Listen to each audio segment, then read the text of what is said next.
अस्सलामुअलैकुम वरहमतुल्लाहि वबरकातुहू। तमाम ही नाज़रीन का SK स्मार्ट क्लासेस में खैर मकदम है। उम्मीद करता हूँ आप सभी बखैर आफ़ियत से होंगे। प्यारे बच्चों, आज हम आपकी निसाब अपनी ज़बान से एक सबक और लेकर हाज़िर हुए हैं। यह है सबक नंबर 3, अक्लमंद किसान। प्यारे बच्चों, इस कहानी का मौजू जो नाम रखा गया है अक्लमंद किसान, इसके कोई मुसन्निफ़ नहीं हैं, बल्कि ये एक लोक कहानी है। लोक कहानी से मुराद ये बात है कि किसी शहर, किसी कस्बा, किसी कबीला या किसी मख़सूस जगह पर हिदायती तौर पर जब कोई कहानी कही जाती है, लोगों की हिदायत के लिए, माशरे की हिदायत के लिए, उनकी अच्छाई के लिए कोई बात, कोई कहानी जोड़ी जाती है, तो उसे लोक कहानी का नाम दिया जाता है। तो आज हम एक बहुत ही खूबसूरत कहानी अक्लमंद किसान को पढ़ेंगे, जानेंगे कि क्या इस कहानी से हमें हासिल होने वाला है और तरह तरह की मालूमात इसमें हासिल करेंगे। तो बगैर वक्त ज़ाया किए आइए शुरू करते हैं कहानी अक्लमंद किसान। पुराने ज़माने में भारत में एक राजा राज करता था। ये राजा बहुत रहमदिल था। उसके राज में सब खुश थे। राजा अपनी प्रजा की हालत देखने के लिए कभी कभी महल से बाहर निकला करता। सब लोग राजा की इज़्ज़त करते थे। बच्चों, पुराने ज़माने की बात है। एक राजा था जो हिंदुस्तान में, हमारे मुल्क में राज किया करता था। ये राजा बहुत रहमदिल था। रहमदिल से मतलब बहुत दयावान, बहुत अजीम शख्सियत था, जो लोगों पर बहुत रहम किया करता था, दया किया करता था, लोगों की भलाई का ख़ास ख्याल रखा करता था। और उस राजा के राज में सभी लोग खुश रहा करते थे, क्योंकि जब एक राजा अपनी प्रजा का पूरा ध्यान रखेगा, अपनी आवाम का जब एक बादशाह ध्यान रखेगा, तो जाहिर सी बात है कि वहाँ की आवाम बहुत खुश रहा करेगी। राजा अपनी आवाम की हालत जानने के लिए, अपनी आवाम के हाल चाल जानने के लिए, उनके किस तरह का हाल चाल चल रहे हैं, उनकी ज़िंदगी में क्या उतार चढ़ाव आ रहे हैं, इन बातों को जानने के लिए राजा कभी कभार अपने महल से बाहर आया करता था और देखता था कि मैं अपनी आवाम के लिए और क्या अच्छा कर सकता हूँ, मैं ऐसा क्या करूँ कि वो मुझसे और खुश रहें, आवाम में कोई तकलीफ़ ना हो। इन बातों को जानने के लिए राजा कभी कभी महल से बाहर आया करता था और सभी लोग राजा की इसी बात से बहुत इज़्ज़त करा करते थे। एक दिन राजा घूमने गया। रास्ते में उसे एक किसान दिखाई दिया। किसान अपने खेत पर काम कर रहा था। राजा उस खेत पर गया। उस खेत में किसान ने गेहूं बो रखे थे। खेत बहुत हरा भरा था। राजा खेत देखकर बहुत खुश हुआ। उसने किसान से जाकर पूछा, तुम इस खेत से कितना कमा लेते हो? तो बच्चों, राजा का जो शिमाल था, हमेशा की जो आदत थी, वो बार बार अपने महल से बाहर जाया करता था अपनी प्रजा का हाल चाल जानने के लिए। उसी तरह एक दिन राजा जब महल से बाहर निकला, महल से कुछ दूर ही पहुंचा था कि उसे रास्ते में एक किसान दिखाई दिया जो अपने खेत पर काम कर रहा था, यानी खेती बाड़ी कर रहा था। खेत बहुत हरा भरा था, क्योंकि किसान बहुत मेहनती होते हैं। तो खेत बहुत हरा भरा था और राजा को ये बात देखकर खुशी हुई और राजा उसके पास जाकर पूछने लगा कि तुम इस खेत से कितना कमा लेते हो, यानी इस खेती बाड़ी करने के बाद तुम्हें इससे क्या हासिल होता है। किसान ने जवाब दिया, हुजूर, बस ये समझ लीजिए 1 रुपया रोज़ के हिसाब से पड़ जाता है। यानी किसान का कहना था कि मैं रोज़ 1 रुपया कम से कम इससे कमा लेता हूँ, औसतन इतनी आय मुझे इससे हो जाती है। अच्छा, 1 रुपया रोज़, तो फिर तुम उस 1 रुपये का क्या करते हो? राजा ने पूछा। राजा ने किसान से पूछा कि 1 रुपया जो कमाता है उस 1 रुपये को किस तरह खर्च करता है? जी, इस 1 रुपये में 4 आने तो रोज़ खा लेता हूँ, 4 आने का कर्ज़ उतारता हूँ और 4 आने कर्ज़ देता हूँ। अब बाकी बचे 4 आने तो उन्हें क्यों मैं कुएं में फेंक देता हूँ। किसान का जवाब बहुत अजीब था। राजा किसान की बात सुनकर हैरान हुआ। उससे पूछा, जब किसान इस तरह का जवाब देगा, किसान ने उससे कहा कि मैं 1 रुपया कमाता हूँ और 1 रुपया खर्च करने की तकदीर कुछ इस तरह है कि मैं 4 आने खा लेता हूँ, 4 आने कर्ज़ चुकाता हूँ, 4 आने कर्ज़ देता हूँ और बाकी बचे 4 आने कुएं में फेंक देता हूँ। जाहिर सी बात है ये जवाब राजा को नागवार गुजरा और बहुत अजीब लगा। तो राजा किसान की बात सुनकर हैरान हुआ। उससे पूछा, मैं तुम्हारी बात का मतलब नहीं समझा, मुझे इसका मतलब बताओ। किसान ने हाथ जोड़कर कहा, हुजूर, इसका मतलब ये है कि 4 आने जो खाता हूँ वो मेरे ऊपर और मेरी बीवी पर खर्च होते हैं। किसान बोलता है कि जो 4 आने मैंने बोला मैं खाता हूँ, खाने से मुराद है कि 4 आने मैं और मेरी बीवी हम दोनों उस पर खाना पीना अपना गुज़र बसर करते हैं। 4 आने का जो मैं कर्ज़ उतारता हूँ उसका मतलब है कि 4 आने मैं अपने माँ और बाप पर खर्च करता हूँ। जो कर्ज़ उतारता हूँ उसका मतलब है कि वो 4 आने मैं अपने माँ बाप पर खर्च करता हूँ। उन्होंने मुझे पालने पोसने पर जो खर्च किया था वो मुझ पर कर्ज़ है। एक औलाद को पालने पोसने में ज़िंदगी भर जो माँ बाप को परेशानियाँ होती है, जिन हालातों से गुज़रना पड़ता है, जो तकलीफ़ें होती है, वो सब औलाद के ऊपर एक कर्ज़ होता है।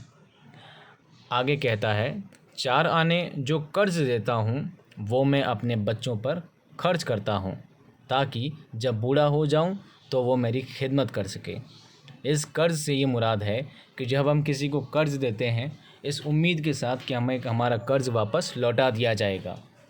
तो किसान का कहने का मतलब भी यही था कि मैं 4 आने अपने बच्चों पर खर्च करता हूँ ताकि जब मैं बूढ़ा हो जाऊँगा तो जिस तरह मैं उनका ख्याल रखता हूँ वो बुढ़ापे में मेरा ख्याल रखेंगे और मेरी खिदमत करेंगे। 4 आने जो कुएं में फेंकता हूँ तो उसका मतलब है कि इतना खैरात करता हूँ। खैरात करने का मतलब होता है सवाब की नीयत से कुछ पैसा या कुछ रुपया, कुछ माल अल्लाह ताला या खुदा की राह में खर्च करना खैरात देना कहलाता है।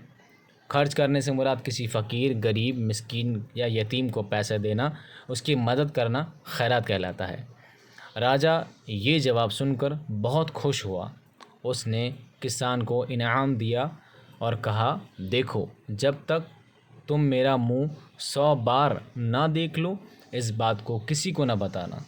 किसान ने वादा कर लिया। राजा अपने महल वापस चला गया। किसान का जवाब बहुत खूबसूरत अंदाज में उसने जवाब दिया।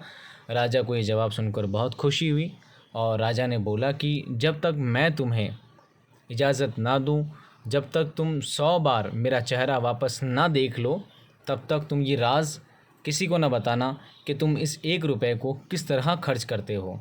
ये राज किसी को बताना मत जब तक तुम मेरा मुंह 100 बार ना देख लो। ये बात कहते हुए राजा वहाँ से चला गया। अगले दिन उसने ये बात दरबारियों को बताई और उसने सब से इसका मतलब पूछा। दरबारी कहते हैं राजा का जो महल होता है तो महल में जो लोग होते हैं उन्हें दरबारी कहा जाता है, यानी दरबार में हाजिर लोगों को दरबारी कहा जाता है। तो अगले दिन उसने से मुराद राजा ने, तो अगले दिन राजा ने ये बात अपने दरबारियों से कही और बताई कि सब से उसका मतलब पूछा मगर कोई भी उसका मतलब ना बता सका। वज़ीर बहुत होशियार था। उसने राजा से कहा, सरकार, मैं इसका मतलब आपको बता दूंगा। वज़ीर उसी दिन उस किसान के पास गया और उससे इस बात का मतलब पूछा। किसान ने कहा, राजा ने मुझे मना किया है, मैं जब तक 100 बार उसका मुंह ना देख लूँ तुम्हें उसका मतलब नहीं बता सकता। किसान का लाजवाब जो जवाब मिला, ये बात राजा ने वापस अपने महल में जाकर अपने दरबारियों से पूछी कि मुझे एक सवाल करना है, और उसने इस सवाल का जवाब हर दरबारी से जानना चाहा, पर कोई भी दरबारी उसका मुतमईन जवाब ना दे सका। राजा को लगा कि अब कोई जवाब नहीं दे सकता। तब राजा का वज़ीर सामने आया और बोला कि राजा, मैं इसका जवाब दे सकता हूँ, लेकिन मैं इसका जवाब आपको कल दूँगा। राजा ने उसे इस बात की इजाज़त दे दी। चूँकि वज़ीर बहुत होशियार था और वज़ीर को पता था कि कल राजा किसान के पास खड़ा था, वहाँ पर खेती कर रहा था किसान, और राजा उससे बातें कर रहा था, तो हो ना हो ये बात यही है कि राजा ने उससे कोई राज की बात कही है। वज़ीर उसी दिन उस किसान के पास पहुँच गया और किसान से पूछा कि राजा ने ये सवाल किया है और इस सवाल का जवाब दे दो।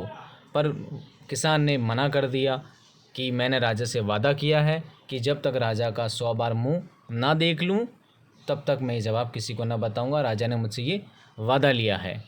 आगे देखिए, वज़ीर ने कहा, कोई तरकीब बताओ, मैं राजा से वादा कर चुका हूँ कि कल उसे उसका मतलब ज़रूर बताऊंगा। वज़ीर ने कहा कि जिस तरह तुमने वादा किया है, मैं भी राजा से वादा करके आया हूँ कि मैं कल इस बात का जवाब ला कर दूँगा। कोई ना कोई तरकीब बताओ, कोई तरीका बताओ कि मैं तुमसे ये जवाब जान सकूं और कल जाकर राजा को ये बात बता सकूं। किसान कुछ देर तक तो सोचता रहा और फिर उसने कहा, एक तरकीब है, तुम मुझे 100 अशर्फियाँ दो, मैं तुम्हें ये बात बता दूंगा। वज़ीर उसके लिए तैयार हो गया। आपने देखा होगा बच्चों कि आज जो हमारे हाथ में नोट आया करते हैं, इन नोट पर गांधी जी की फ़ोटो हुआ करती है। लेकिन पुराने ज़माने में जब अशर्फियाँ चला करती थी, उन अशर्फियों पर उस राजा के जो उस वक्त का बादशाह हुआ करता था, उस जगह का या उस मखसूस जगह का जो राजा हुआ करता था, उन सिक्कों पर उसकी तस्वीर हुआ करती थी। तो उस किसान ने ये तरकीब बताई कि तुम मुझे 100 अशर्फियाँ दो तो मैं तुम्हें उसका जवाब बता दूंगा। और वज़ीर इस बात के लिए तैयार हो गया। उसने किसान को उसी वक्त 100 अशर्फियाँ दे दी। किसान बहुत खुश हुआ और उसने वज़ीर को सब कुछ बता दिया।